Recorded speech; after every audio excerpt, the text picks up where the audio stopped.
Okay, we'll start chanting the invocation mantra. Om Sahana Vavatu Sahanau Bhunaktu Sahaviryam Karavavahai Tejasvinavadhitamastu Ma Vidvishavahai. Om Shanti Shanti Shanti. Sadashiva Samarambham Shankaracharya Madhyamam Asmadacharya Paryantam Vande Guru Paramparam. Hari Om Ashish.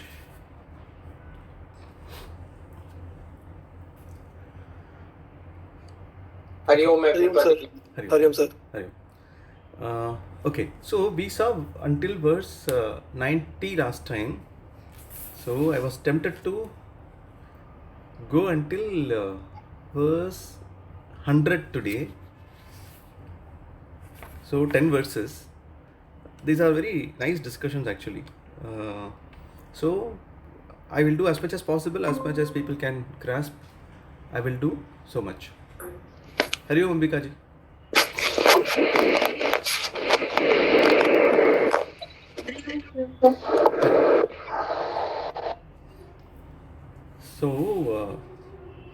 So we'll go from 91 to 100. If people are able to grasp in that speed, we can go. But these are very interesting verses. Okay. So last time we saw that the Aikyam part was already over. And after that, Shankaracharya was mentioning the benefits of Atma Jnana, and a person who has realized that Jiva is Parama, Jiva is Brahman, Self is Brahman, Aham Brahmasmi. Once a person understands that, realizes that, it was mentioned that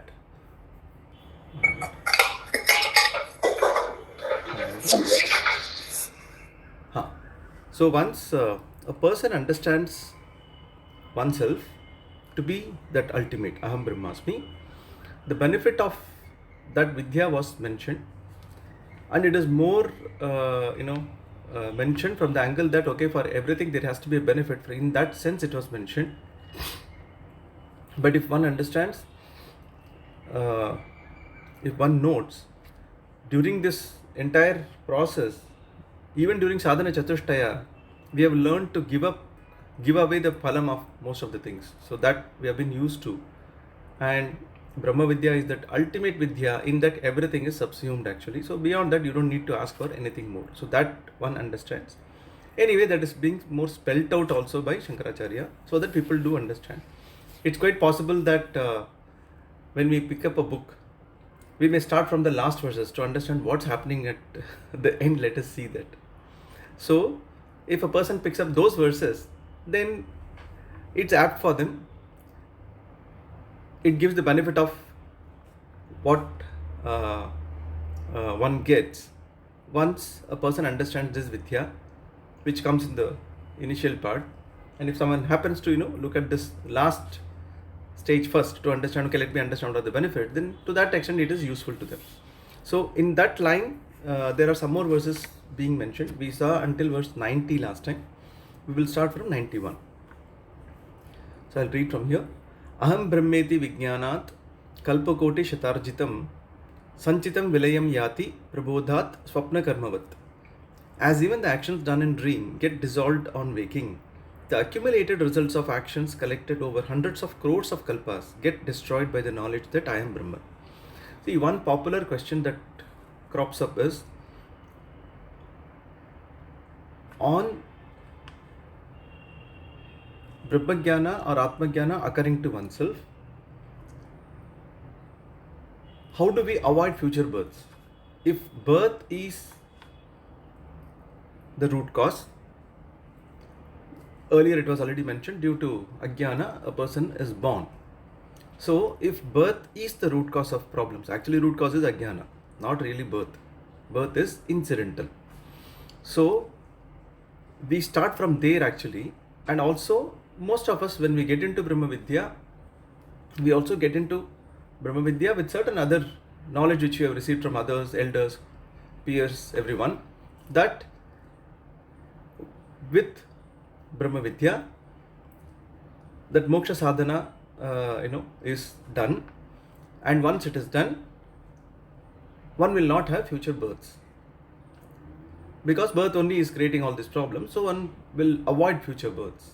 The cycle of birth and death, they will come out of it, is mentioned as a benefit. So one can always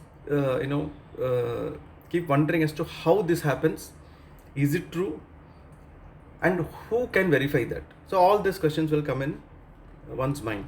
So park that question. Some of those would be, all of those in fact would be answered in these verses until the 100th verse. So that's the reason I wanted to take thematically from 91 to 100 actually. So it will be very useful.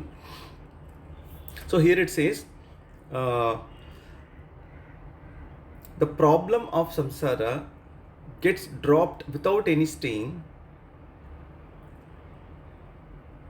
in such a way, to such an extent that a person, as even the actions done in dream get dissolved on waking.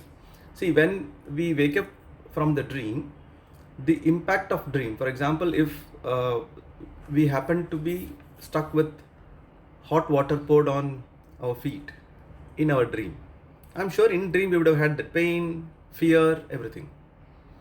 But on waking up, we do not call up the doctor to get a bandage done or to apply Bernol. We do not do that. Why? Because we understand very clearly that there was a difference between that state and this state. And right now I don't have to even look for Bernol, because that's a well ascertained knowledge. So that's what knowledge is all about. When knowledge happens, ignorance has no role. Not only ignorance has no role, the effect of previous ignorance also has no role. So dream world is true as long as dream world exists, as long as a person is in dream. However, the switch is digital. It is not analog. You don't gradually come out of dream. When you wake up, dream is straight away gone. You may be gradually coming out of sleep to some extent, in the sense, you may be half sleep, whatever it is. But dream, it's there, not there. So it's quite digital actually. So that's what is mentioned here. Upon one understanding oneself properly, by removing the wrong understanding and wrong identification, immediately all those problems which were stuck with this particular unit, Jiva, for crores of years, whatever has accumulated all these years, just goes off in a jiffy. That's what is mentioned here. So it is just 0, 1, that kind of a digital thing it is. So nothing gets stuck with this to this jiva, because the jiva is already parama. It cannot hold any more problems like that, because the identification, the identity is changed, the right identity is gained, and the wrong identity with panchakosha is dropped. This is how it works. So that's what is mentioned here. So it is very similar to this electromagnet which I used to give as an example earlier. We all have studied in our high school that a piece of iron can be converted into an electromagnet by passing electricity through it in a particular way. So while this current is given, so in this example we are taking current as ignorance about oneself. So that's what we are saying. During that spell of ignorance, this iron piece, which normally has no other guna, but becomes a magnet, attracting things from outside. So you can compare that with Vastu Ananda.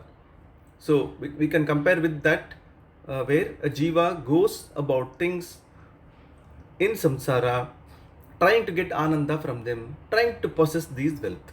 So that iron becomes a magnet because of this ignorance, which is equal to this current what we are passing, And then obviously it behaves like a magnet all through. Any iron filing or any nail you take it near it, it will attract. It will keep on having the propensity to attract. Because it has lost its identity. That is more important. It is behaving like a magnet, not like the original iron, that's all. Which has no guna, for example. In this case, when you stop the current from being flown, then it will stop being a magnet as well. It's instantly it will stop. This is how it works. So most of this electric stuff, switch on, switch off. This is how it works normally. We're not talking about semiconductors, other things here. So like that, upon the wrong understanding being dropped, the effects of wrong understanding, like that burn, sensation of burn, wound, which came in dream, the way we just do not acknowledge them, we just treat it as tuchha. We don't carry it longer in our mind actually, those things, once we wake up.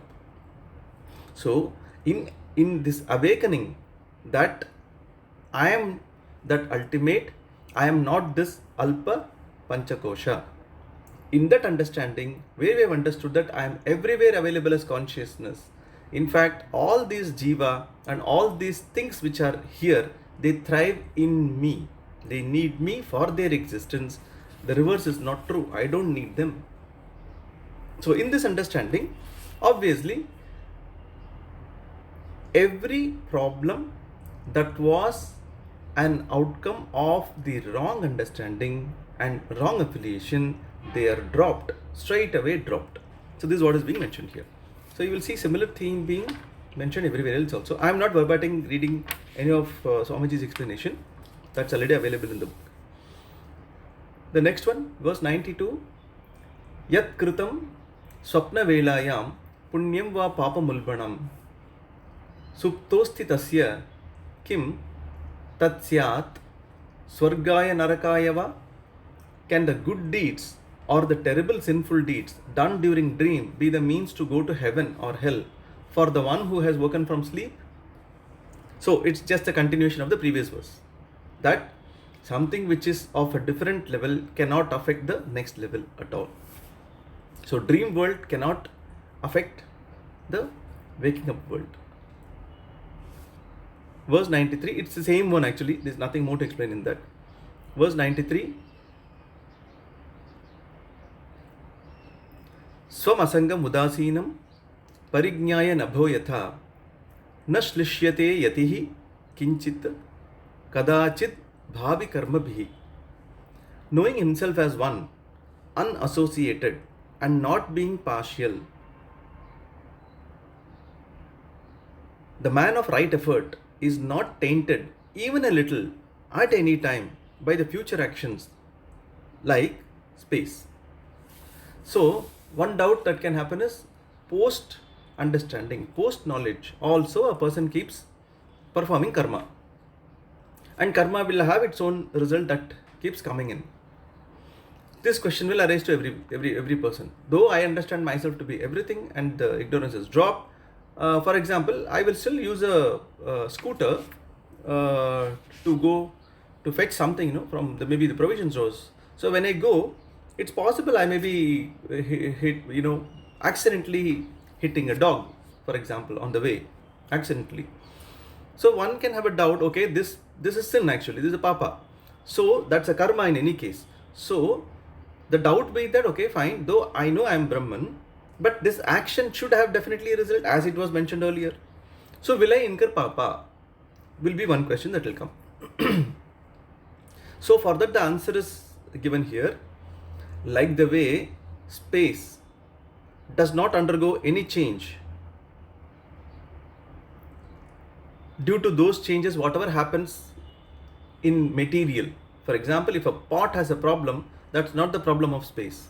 Space is intact, it allows pot to exist, but at the same time, space does not undergo any change. It does not let itself to be affected by potness at all. It just remains intact. So here they are comparing this jiva, or the person who knows, who has understood this, to space, to that level where he will not be affected by any action post understanding. See, once you understand your original self, that original self was already explained as that which always exists, which cannot be limited by anything else other than it, because there is nothing second to it. Brahma Dvitiyam. In any case, there is nothing second to it, so obviously there is no question of anything else affecting it actually. So if one understands that, obviously all problems are gone. That's what is mentioned here. In fact, in our space consciousness example, what we saw, we dealt with much more in details actually. That's the reason I am able to quickly take you through these. This is a nice one in continuation of the same concept of space. Na nabho ghata yogena suragandhena lipyate tatha atmaha upadi yogena taddharmaihi na iva lipyate. Here, just like that, space is not affected by association with the pot or by the smell of the liquor. Similarly, Atma is never affected by association with the upadhis or their attributes. So, what is mentioned here is everything exists in space, and supposing you have a pot with liquor in it, obviously liquor, that gives a kind of smell. That smell, though it is quite pronounced and kind of intoxicating, it is there. It can be affecting air, but it cannot affect space. Space is absolute space, in that nothing sticks. At the same time, everything exists in space. That's an amazing thing actually. For anything to exist, any material to exist, any material thing to exist, not consciousness, for any material thing to exist, space is required. Existence means space is already given. So it's such an amazing thing. It provides avakashayati. It gives avakasha. Avakashayati iti akasha. So it provides existence, the possibility of existence to everything, but it is not affected by any of the attributes of the items which exist in space. So in this case, the liquor smell does not affect space at all. So they are comparing it to space. Similarly, Atma, which is ever pure, is never untainted even by ignorance. It is not affected even by ignorance. And the beauty is that Atma can also accommodate ignorance as well. If there is something called ignorance, everything has to exist in that only. If there is something called ignorance, that also exists within that only. Same system. So they are comparing with space. The way space is untainted, Atma is ever untainted. So no problem. Once we understand oneself, you are a Jivan Mukta, go out and incur some papa or punya also. Both these do not affect us. But that doesn't mean that we become reckless. That's not what is mentioned. These are mentioned about a person who has already crossed samsara. Basically, this need not be mentioned to a person. But still, Shankaracharya takes, he makes the efforts to bring the phala and what happens. So that he is trying to bring in.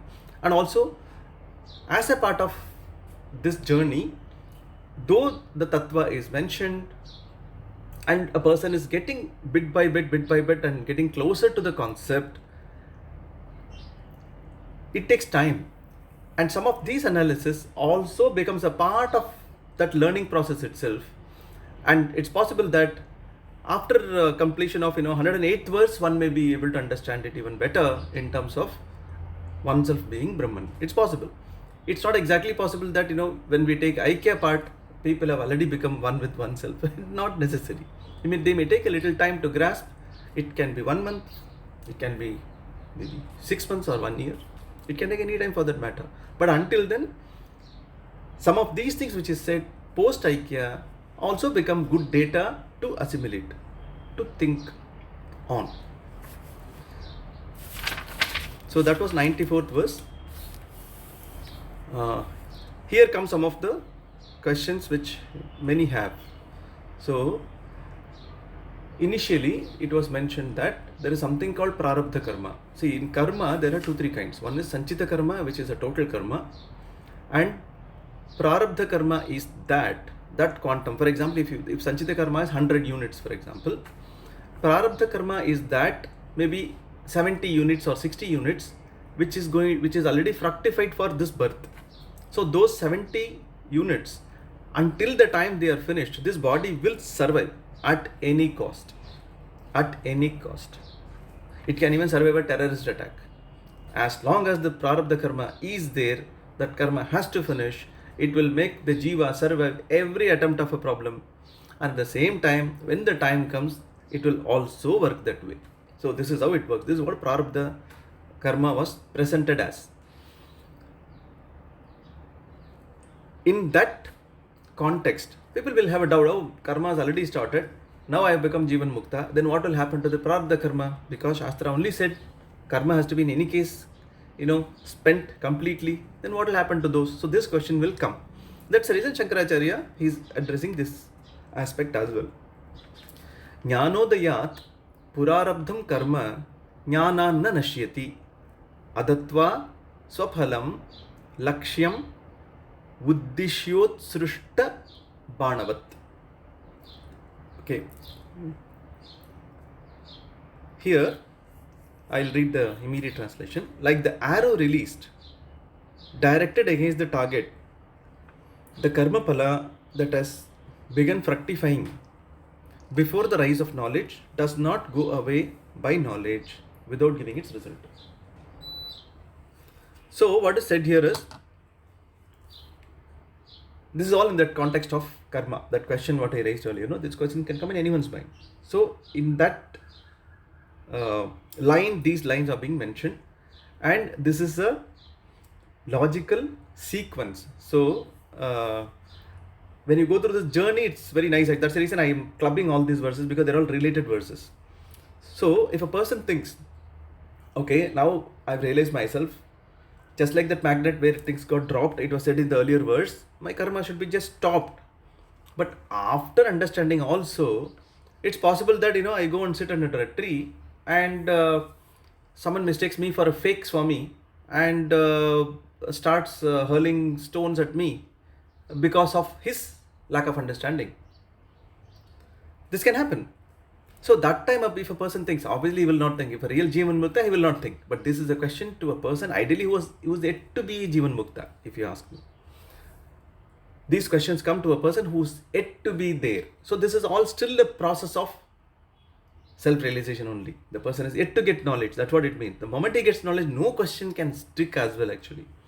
So here, the logic is given here. Logical question needs a logical answer. So it is said here that just because Jnanodaya happens, knowledge happens, something which has already started fructifying, it is already prarabdha karma, it has started, so it has to be spent. It will definitely go through its course and it will eventually complete only when it gives the result of those karma. So this is what is mentioned here. But this is not an ultimate statement, it is a logical statement, it is through the journey only. Now you see subsequent verses, then how they come. Verse 96, what we are going to see is only giving an illustration to verse 95. Vyagra buddhya vinirmuktah banaha paschattu gomatau na tishtati chinetyeva lakshyam vegena nirbharam. So this is only an example, an illustration to explain verse 95.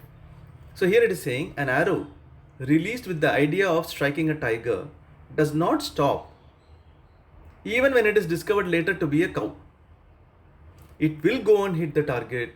In fact, even with whatever precision with which it was released. So here a logical answer is being given, where it is said that fine, you shoot someone thinking he is your enemy or he is the real target, but after shooting, after you release the trigger, you realize that, oh shit, that was a wrong thing. I thought it was this person, but then it is not the enemy, it is my own colleague. I mean, for example, you are in army, you take someone else to be an outside guy and you shoot, but it so happened that your own person was there, maybe in disguise to deceive the other person, but you thought it is already a foreigner, the other guy, army guy, so you shot him. The moment you release the trigger, the law of physics will take over. It will go and hit the target. No. After that, when you realize, we have not come to a level of that AI where with your realization it will stop. It doesn't. Physical law will take its course and it will go and hit actually. So that is given as an example here. If you think that it is a tiger, you hit it. Later you realize, oh, it is not tiger, actually by mistake I saw it as a tiger, it's basically a cow only. Some stripes were there here and there because of some illusion, so I thought it was a tiger. So your realization is not going to help in any way to stop that arrow from hitting that cow. It will still go. So this is only used as an example to substantiate the previous line. Okay, but this again is not ultimate. Something more will come further. This is more a pattern that is being set for the real thing to be told. Okay, verse 97.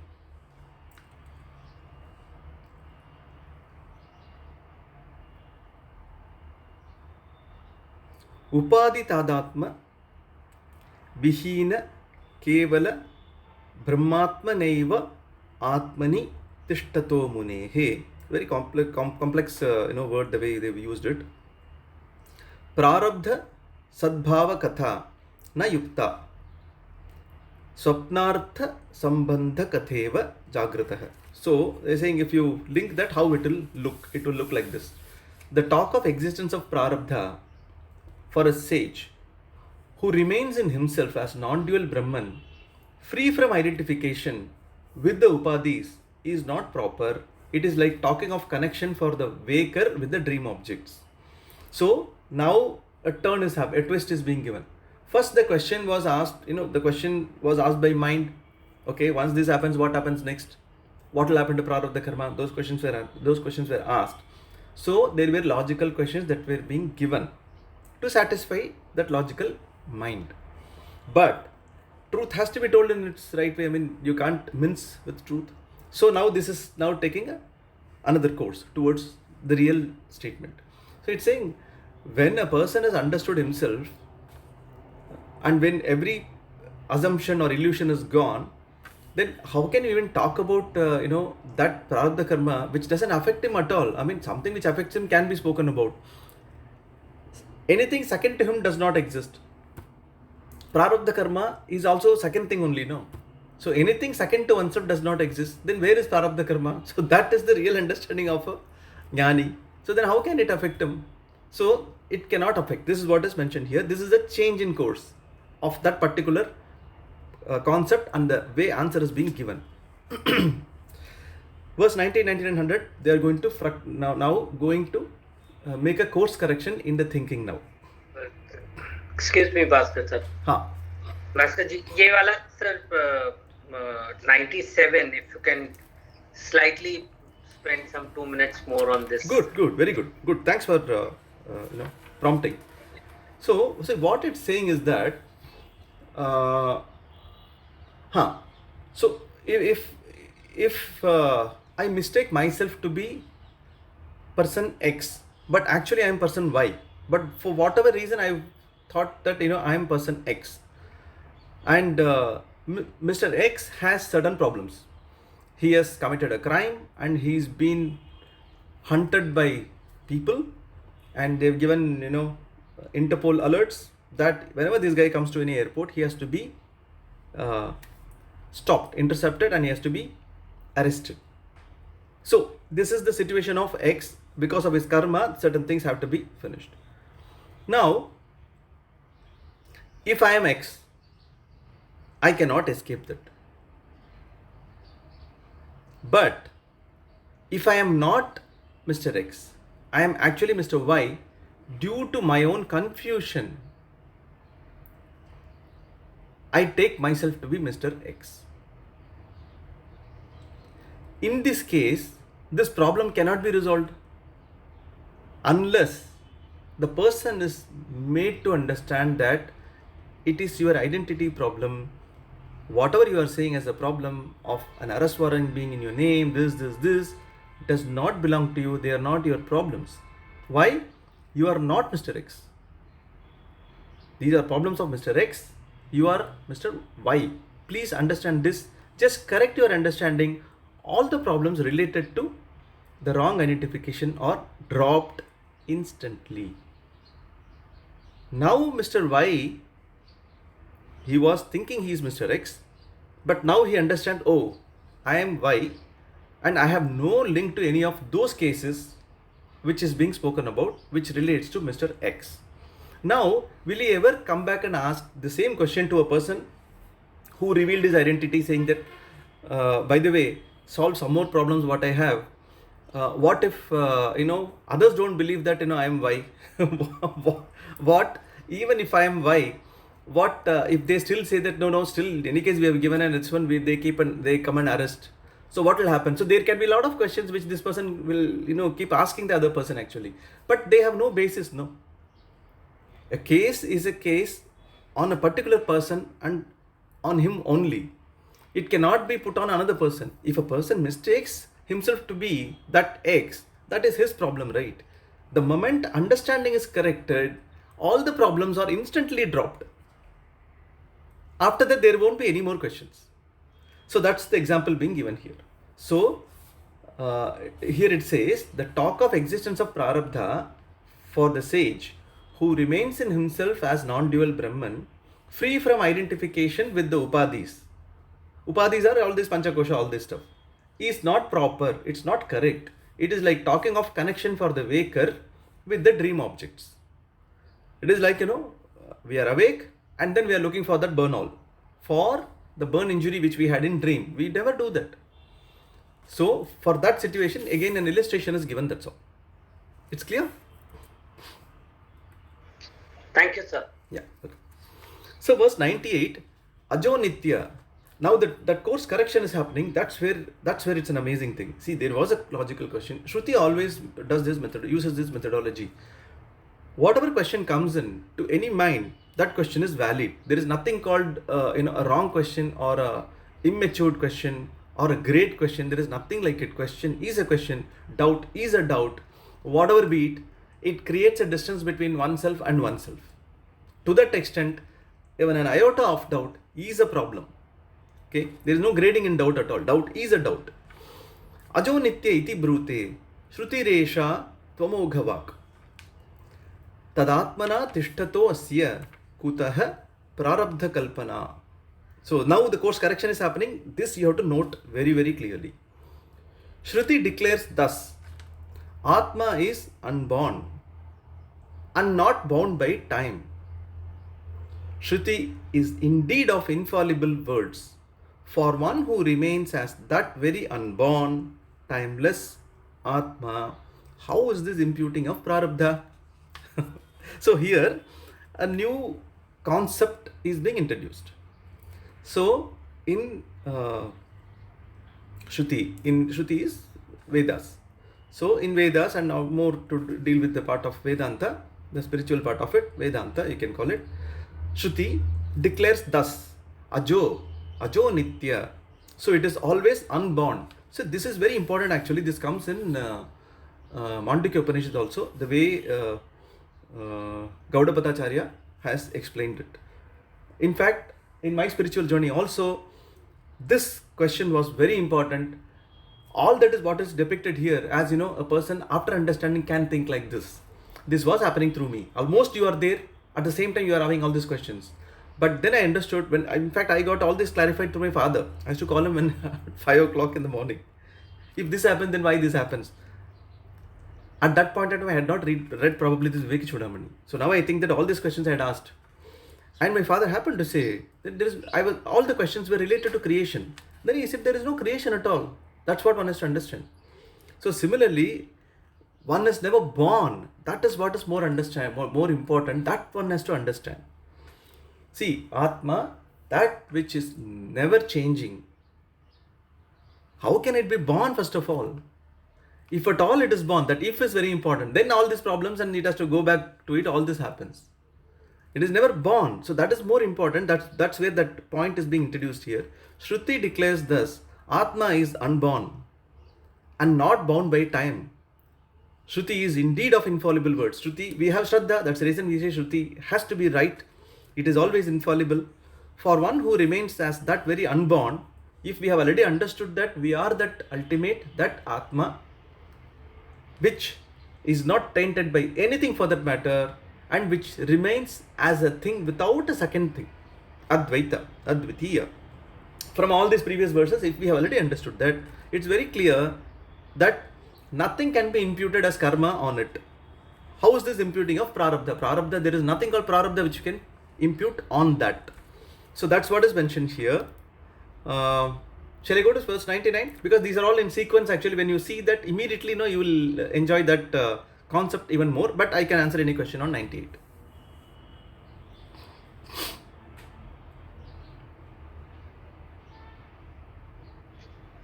Okay. We can go on 99. Okay, I'll proceed.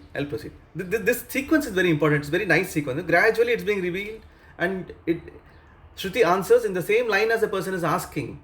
And the moment the person is settled with that answer, because two answers were given earlier. And the third one is, for the U-turn to happen, there is one anchoring that was done. that was verse 97. And 98 onwards, the reverse course, the other course is being taken now. That's what one has to realize now in this. 99 is superb in that sense. Okay. Sharirasya api prarabdha kalpana bhrantirevahi. This is a very important line. I always love to quote. I keep quoting this very often. Adhyastasya kuto satyam. This is a very nice thing. Asattasya kuto janihi. Ajatasya kuto nashaha. Prarabdham asataha kutaha. So the previous verse also was saying, how come prarabdha can be linked even to Atma? That which is ultimate, which cannot be tainted by anything. Even prarabdha cannot affect it. How can a question happen after realization? Will prarabdha affect me? No way. There is no scope at all for it. That is what was said. Now, little bit more is being said in verse 99. I'll just read the direct translation what is here. The imputing of prarabdha for the body too is a delusion alone. It's a delusion only. See, a lot of this in the beginning is accepted, given credence to match the maturity of the seeker. Because Veda being what it is, Shruti being what it is, it has its maturity to accept a person as it is with all its lack of understanding, and it understands the speed with which it has to carry the person to other side. Shruti knows when a person is coming to it, Shruti knows very clearly that he is completely wrong in his understanding. He is coming with a wrong identification, which is the basis of all his problems. Answer is only one thing it has to give. It has the solution. It has the vaccination right away at that point in time. It has it. The moment a person comes, it has get vaccinated and you carry on now. God, job is done. If it was a physical thing like that, like a COVID, definitely it would have been an injection. I'm sure moksha or whatever injection, they would have branded it actually. And each one would have branded in a different way also. This is Ati Moksha, this Moksha, that Moksha. Someone would have said heaven, everything people would have said. And they would have given those shots and people would have got Moksha. Unfortunately, it is not like that. One has to put up with these classes, these sessions.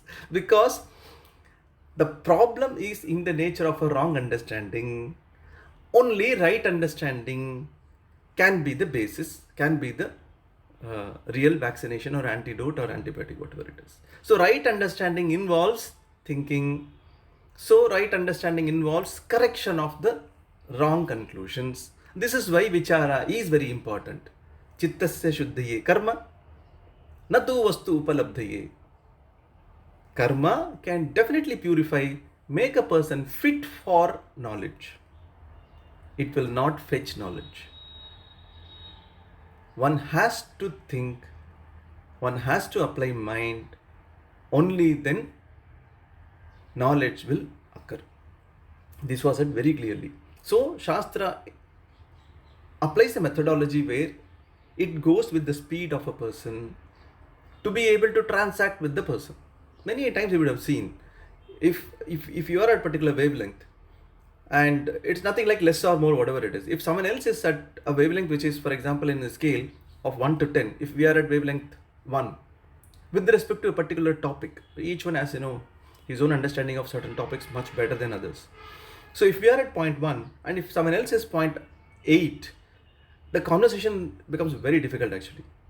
Unless the person who is in point 8, he has the ability to step down to the level of point 1 of that other person and transact with him at that level and gradually take him through this different points 2, 3, 4, 5, 6, 7 and 8. Only then teaching happens and learning happens. If he stays where he stays at 8 and keeps conversing with this person, the person who is at point 1 will talk only from his understanding of the subject. And the one who's at point 8, if he talks at his level of understanding of the subject, there is no conversation happening. It is not a samvada at all actually. So nothing will happen. No one will get any knowledge. Both will get frustrated equally. So Shruti, being what it is, it knows. It knows that it has to accept certain situations, certain condition, certain disposition of the person who is coming for this knowledge, has to give the logical pattern to settle down and then gradually take that person to the next level towards the ultimate truth. The same thing, that's what is happening here actually. So imputing of prarabdha to body just cannot happen. So this is being gradually mentioned here. So the imputing of prarabdha for the body too is a delusion alone, because where there is independent existence for what is superimposed. See, we are saying that this entire problem is of wrong identification. Now Mr. Y wrongly thought that he was X. Problem is there. Now just because he committed this mistake, now if you keep on analyzing that why this person is having a problem, and you get into that problem, why that problem happened, and some more characters of those problems, it becomes a real futile thing, because first of all, to start with, he is not person X, he is Y. There the problem stops. So that's what he is saying, where there is independent existence of what is superimposed. So it is superimposition actually. So there is no independent existence. Where is birth for that which has no independent existence? Where is destruction for that which is unborn? Where is prarabdha for that is unreal? So basically, jiva takes itself to be real, and that's why it concludes it is limited. World is quite large. It is coming out of ajnana. The moment it is ajnana, first of all, something which is superimposed, where there is no reality, like we see pot, because it has got a form and it has got a name. We see pot, but pot is originally clay. It is just clay only. It was clay, it continues to be clay, even after breaking it is clay only. But just because it has a form, it's got a name. So something which just comes and goes, it comes and goes, but you stick to that thing which comes and goes, then you undergo all the problem which it has. So you consider yourself as Mr. X, you consider yourself as Panchakosha. Problem of Panchakosha belongs to us. This is where the problem is. If we have a stain on our t-shirt, many a persons, they'll get so angry when their dress accidentally get tainted by not their actions, by others' actions, all the more actually. If someone spills coffee or tea on you, hey, itna bhi nahi dekh sakte. So the identity with the t-shirt is so much as though I am the t-shirt. No, I am not t-shirt. No, it's only the t-shirt which has got tainted actually. So I can just change the t-shirt, no issue. But that anger comes, all this comes actually. This is how normal transactions happen, because we take ourselves to be this body, and t-shirt is an extension of body. Obviously, t-shirt sense becomes our sense. We become the t-shirt itself.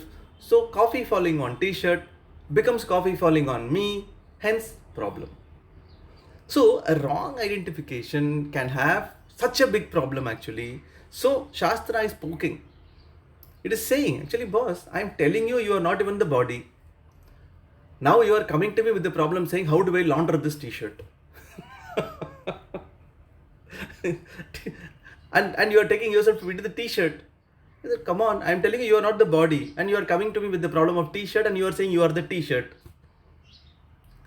So you have misunderstood yourself. You are not the body, mind, and whatever this Panchakosha is. You are that ultimate in which this body, not only this body, the person who is explaining his body is also thriving in the same oneness. You are that one Atma in which my body, this body, whatever is there, is also thriving. As much as your body is thriving, my body is also thriving in the same thing. All this what is here, which is changing, actually no substance at all. The only substance on which all this thrive is that consciousness, which is you. And me as well. We have to say this, you, me, they, only because of this compartmentalized understanding. Mind understands only that much. Because our knowledge is yet to happen.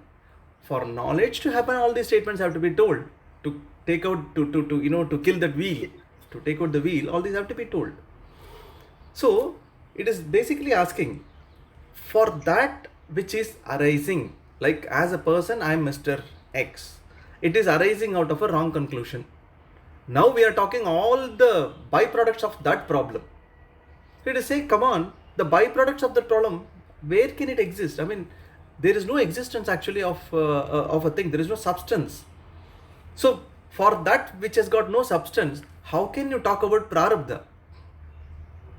That is what it is saying. It is just poking a hole there, and now it made us stay. That U-turn part, it made us stay in verse 97.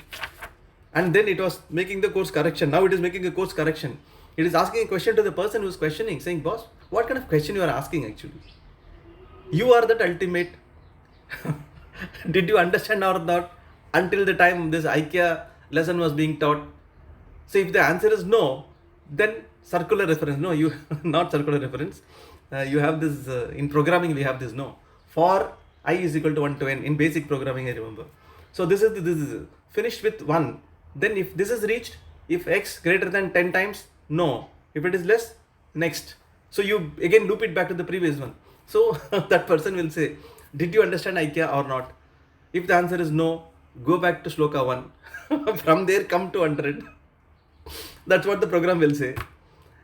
Yes, if yes is the case, then you will ask, okay, you are saying you have understood, but your question to me actually does not suggest that you have understood. So Shastra will take him from that level, and from there it will say, clarify, make your understanding even more. IKEA is still not understood. If with all this much more clarifications, IKEA will be even better understood actually. So that's the point here. Verse 100. Jnanena ajnana karyasya samulasya layo yadi tishtatyayam katham dehaha iti shankavato jadan samadhantum bahya drishtya prarabdham vadati shrutihi. So Shruti, as I said, Shruti is coming to the level of that person, to his speed and answering. That is the reason it accepts prarabdha karma, it advances prarabdha karma as a logical step to understand. It's only logical step. It has to be thrown over a period of time. It is a logical step. It is just keeping him there for a moment. Those are not permanent things at all. The Shruti talks of prarabdha from an empirical standpoint to satisfy those dull-witted persons who raise a question thus: how does this body continue to remain if resolution of the product of ignorance along with its cause takes place in the wake of knowledge? So a person is asking, Guru, right at the beginning you said this birth is because of ajnana. It was very clearly said. We have to go back and see some of those verses. So ajnana yogat paramatmanastava Hyanatma bandhastate eva samsritihi. So that line it was actually. So because of ajnana, you get this birth because you are getting associated with this body, and then you have all these problems. It was already mentioned there. Now when he is realizing, he is coming back and asking, Guru, you said that ignorance was the basis for samsara. Now when I have understood myself, my ignorance is gone. Aham Brahmasmi, I have understood. Once I have understood, then how is this samsara still lying in front of me? How is it lying in front of me? To that person, this Shruti says, no, since the karma has already started, you have released the arrow, Now you realize it is, you're really thinking it is, tiger, and now you realize it is cow. How can it stop? Do you understand this logic? Then he says, yes, I understand your logic. So he's very happy. Actually, Shastra is basically giving him an answer, advancing him an answer to solve his immediate question. But that's not ultimate. So Shastra is taking him back to this. So it is saying, how come this question can be asked? To a person who's asking this question, Shastra is giving from an external view. It's more a temporary view. That's what it is saying. From an empirical standpoint, it is samadhantum, to satisfy that person's question. It is saying, but ultimately that is not the right thing. Which is ultimate. It comes later, so it cannot be an ultimate thing at all. It is only said because it has to satisfy the person. At that time, he will be satisfied with that answer. That's the reason. But that is not ultimate. Okay, here what it is saying is the nature of understanding oneself is that one is that Atma, and Atma is beyond the Panchakosha, Shariratraya, Avastatraya, everything. It is one whole without a second, and we are that. So when you know that, you understand you are the ultimate cause as well, because nothing second to Atma is existing. So the moment you understand, you get that Aikya, even Guru is swallowed in that actually, if you ask me. The teaching is swallowed, Guru is swallowed, because second thing does not exist in that clear understanding. That is how understanding is when you really get it. So this is where I was going back to this example of space. In the world of space, all these items come and go seemingly. Space is just intact. And in the world of consciousness, space and time also, including comes and goes. Consciousness remaining intact. And what is our association with consciousness? We are consciousness. We are not associated with consciousness. It is not a part or whatever. We are consciousness. That's where the point is. That's where Aikya happens. If that is the understanding, that Aham Brahmasmi, in that understanding, any second thing is gone, including a person who can answer, including a doubt. So, from self-doubt, we have come to self-knowledge, Atma Vidya. And Atma Vidya is ultimate because Atma is ultimate. Because Atma is ultimate, Atma Vidya is ultimate. Knowing oneself to be everything is definitely ultimate. After that understanding, nothing exists, including a doubt about anything for that matter. So that is the status of Aikya. That is what Shastra is saying. And Shastra is pointing out very clearly that this methodology is used initially to accept certain things only because it has to satisfy logical mind. Otherwise, the person will not stay in the pursuit. The problem has to be accepted. It's like, a therapist. The moment you go to a therapist, the person says you have no problem at all. The person will say, fine, then then what do we do now? Should I come for counseling? Should I even pay for that? For you to tell me there is no problem. So that doesn't happen. The person will say, yes, I can understand you have a problem, and it's a real serious problem actually. Do one thing, let's have sessions 3 times a week. Keep coming. And as of now, you start coming for 3 months. Because if he says, 10 years you have to come, that person will say, oh God. So then he will stop going actually. He will say, fine, come for 2 months. Then we will see what we need to do. So gradually he will take that person through. But finally the therapist is going to say what? He is not going to give anything from outside. Assuming, we are not talking about a case where they have to give, medicines to, address the brain function or whatever it is. Assuming. We are talking about a healthy person who has only a mental issue, not because of any physical ailment. To that person, that mental problem is a problem, and it's a very big problem in fact. And once it is accepted by the therapist saying, yes, your problem is very big, but definitely there is a solution. Don't worry about it. Just come for 2 months, one sitting a week, we can thrash it out. So that person is very hopeful. Oh, 2 weeks, there are 2 months, and luckily someone has found a solution to my problem, someone understands my problem, I'm happy. So Shruti does this. It does this by giving all this karma, everything. And then finally, when it comes to jnana, it says, boss, how are you talking about all these things? See, one thing is, whatever Shruti says is not false. It is exactly true as far as the material world is concerned. In material world, cause effect exactly works that way, the way Shruti says. It has this technology. See, Vedas has this material technology also, spiritual technology also. While getting into spiritual technology, it cannot completely obviate material technology. It has to talk about it. It uses here because the person is at the cusp. He's not already there. He's at the cusp. That's the reason it has to still talk about his previous leanings, world, everything it has to talk about.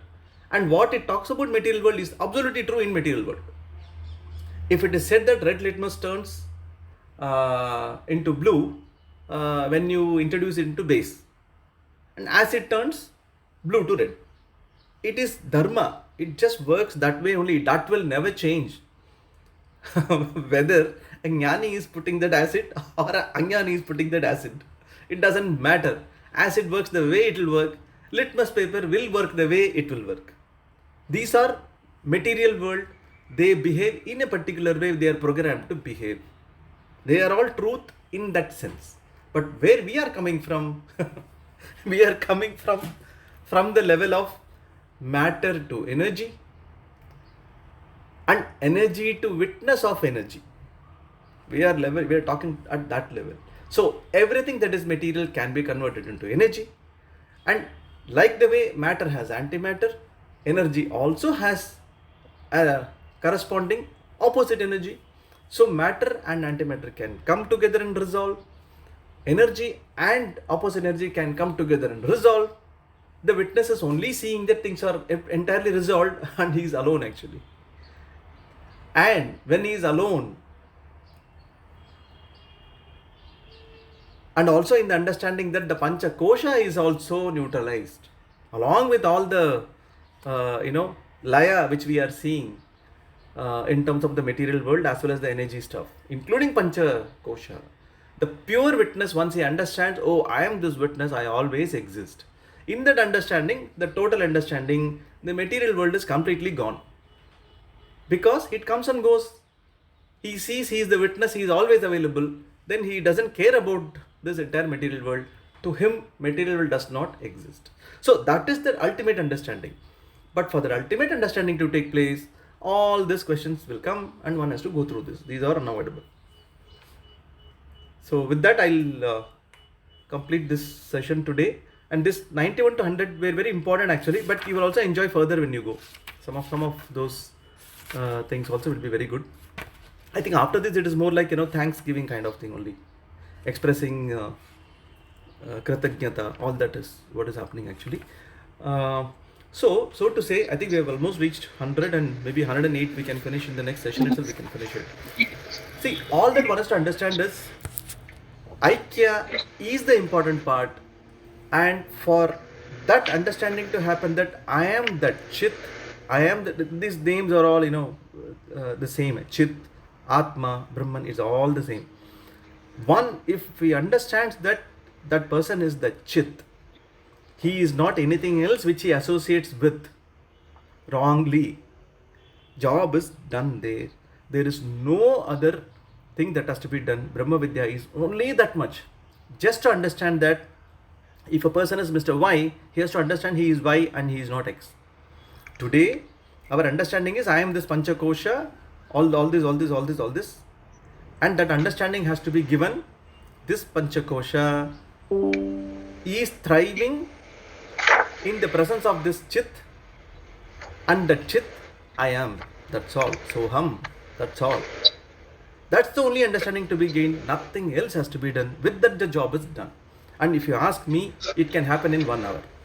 Yes, Manishji. So, like 2-3 things which I would like to express, or like if it is so important to understand that I am Brahman, or then why it is in the environment, like in the society, or why it is that only maybe a 0.1% people only attain this knowledge. 99.99% people are still worrying about the t-shirt. And because this is something what you gave, it is a very real example. It happens a lot of time in flights, and you are going and somebody will spill off and something gets spilled off. So we always get associated my t-shirt, oh, I was to go for a meeting, now I have a stain and all that. 99.99% people are in that category. So why it is so difficult to attain that knowledge? Yeah, I can just like the way Shruti does, certain tactics. No, it gives logical answer to a logical question. Okay, so I'll attempt that. See, if you ask me, I am also part of the same system, Maya. So Maya will give answers. Okay, and this is a very nice question. So say we have this concept of normal curve, where extremes are always in lesser percentage, both sides. And the normal distribution is like, maybe 70%.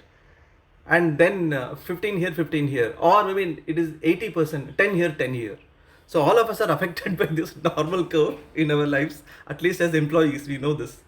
So if you ask me, I think it is just the law of, averages, the way it works.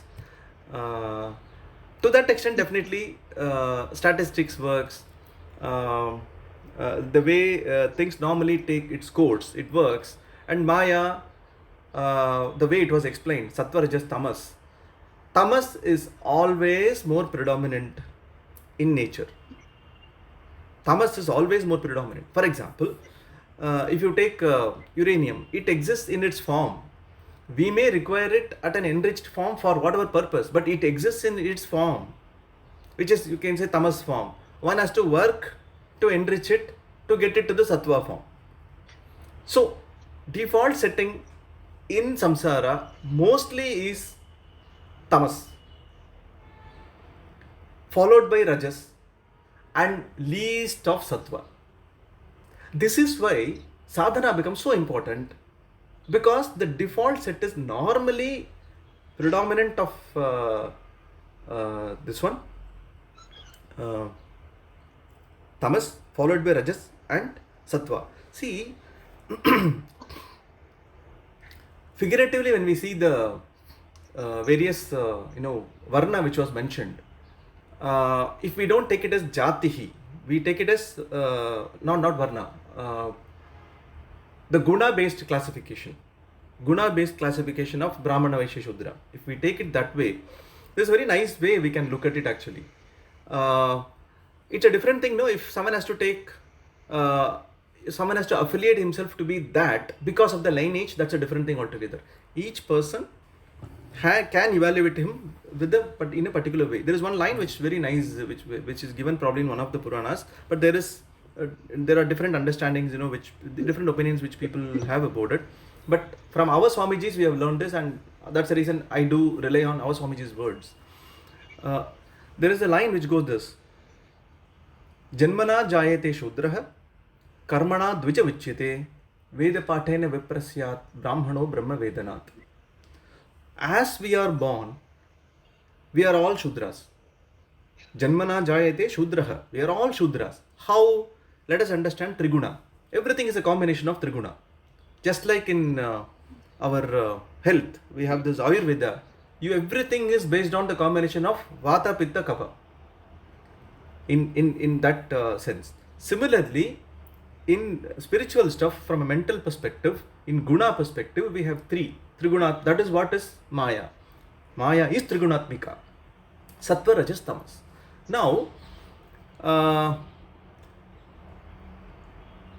I'll tell the combinations and the equivalent ones, and then we will go to the discussion. See, if Sattva is, if the order of Guna in a person is Sattva predominant, followed by Rajas, followed by Tamas. For example, I'm just giving top will be 70%, next will be 20%, last will be 10%. If this is the composition in a person, he is a Brahmana. He is a Brahmana. So let us give it as an equivalent. So a person born with these qualities is a Brahmana. And He can understand it much better, much faster actually, the subtle things, because sattva is the closest to knowledge. Enriched uranium, you can call it. And then after that only the reaction has to happen. Then it's already energy. Similarly, the sattva has to be, the dosage of sattva has to be increased, only then that is close to knowledge, because this body of knowledge, this pursuit is in the form of knowledge. That's why it becomes very easy for a person who's got more of sattva. So that is Brahmana. Then the order of Rajas, Sattva, Tamas, this order is Kshatriya. Okay, this is Kshatriya. Then the order of Rajas, Tamas, Sattva is Vaishya. And the exact reverse order of Brahmana, now if it comes to Tamas, Rajas, Sattva, Tamas 70%, Rajas 20%, Sattva 10%, that is Shudra. So basically 90% fall into the third, this category. This is where the normal curve, if we extrapolate, this is where it will come. But is it given and is it like doomed? The person he is born, he is given and he is gone? No. They may start with a disadvantage. This is where one has to understand that Chittasya Shuddhiye Karma. So that to gain Sattva, one has to follow certain austerities, discipline. Through discipline, this guna ratio can be corrected. The entire sadhana chatushtaya is for re-engineering the guna composition only. That's the only thing. That is the only purpose. The moment you have 70-20-10 ratio in the order of sattva, rajas, tamas, you are an adhikari. You are the perfect adhikari for this knowledge. You will get that knowledge. As and when it is being revealed, you will get the knowledge very quickly. So this is where sadhana is being spoken about so much. And in Prakriti, normally you will see more tamas only. Tamas predominant only, mostly you will see in Prakriti. That is how it is.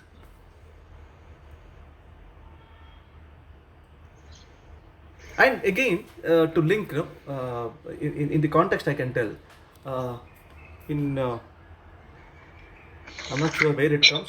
In Bhagavata somewhere I think it comes, where Krishna says, the Brahmin comes out of my head, and Kshatriya comes out of my my shoulder, and Vaishya comes out of the in-between part, and Shudra comes out of legs. This is figurative. Now let's understand. Brahmin means the entire sense organs. If we want to see the location of all 5 sense organs, it is the face. All 5 sense organs, they are here. So, Sattva is to do with sensing, understanding, knowledge. Sattva is that actually. So, Sattva predominant is Brahmana. That is what is mentioned. Now you see that order. Sattva, Rajas, Tamas. This is a person standing like this, where head is Prathama, leg comes the last. He is Brahmana because he has got Sattva 70, Rajas 20, Tamas 10. This is the order: head, body, tail. Now exactly do this ulta: leg, body, head. That is Shudra. That's all. So now what comes first? Leg comes first. That is why Shudra comes out of leg. So it is figurative. When leg becomes predominant, which means Tamas becomes predominant, he is Shudra. It is guna wise classification. Now in between wala you see. In between wala what you have? You have this bahu. Something where the shoulders are meant for energy, power. So obviously in this order when it comes, this becomes the protector, Kshatriya. Very clear. And anything in between leg and this shoulder is become an in between, where the person has to be agile, he has to move, trade, to make money. At the same time, he is not close to head. He is not of that nature of, being close to knowledge. He is away from head, little bit near to, bahu, but also not close to legs. It is also little bit away from legs. That's where Vaishya comes into picture. So if you put this guna classification, perfectly everything fits into whatever statements even Krishna makes, whatever statement Purana makes. Everything becomes very, very relatable. So the takeaway for us in spiritual knowledge is, become an adhikari, 99% job is done. listen to Shastra, do Vichara, that is only 1% if you ask me. 99% is only to get this Sattva, Rajas, Tamas in its right order quantity. That's all. That's why the practice has become very important. For example, why someone should not be given to the habit of drinking? Drinking is tamas. Drink that it's tamas. Obviously, we want to be less alert. That is the outcome expected there, which is opposed to this body of knowledge where the alertness has to be at enriched uranium levels. That's what we want. So the other thing is exactly opposite. So we can choose to be getting into tamas, but what it is going to create as a problem? It's going to create a problem of being in this circle of ignorance for a longer time. That's all. Sooner we get this enriched uranium, we are already released. That's how it works. Hope it answered your question, Mariji. Yes, sir. Yes, sir. But interesting perspective, I think. Yeah. When you put the pieces together, they all make sense. It's just that, we have everything in the kitchen. Just put them together, it's jnana. Okay. We'll have the concluding verse.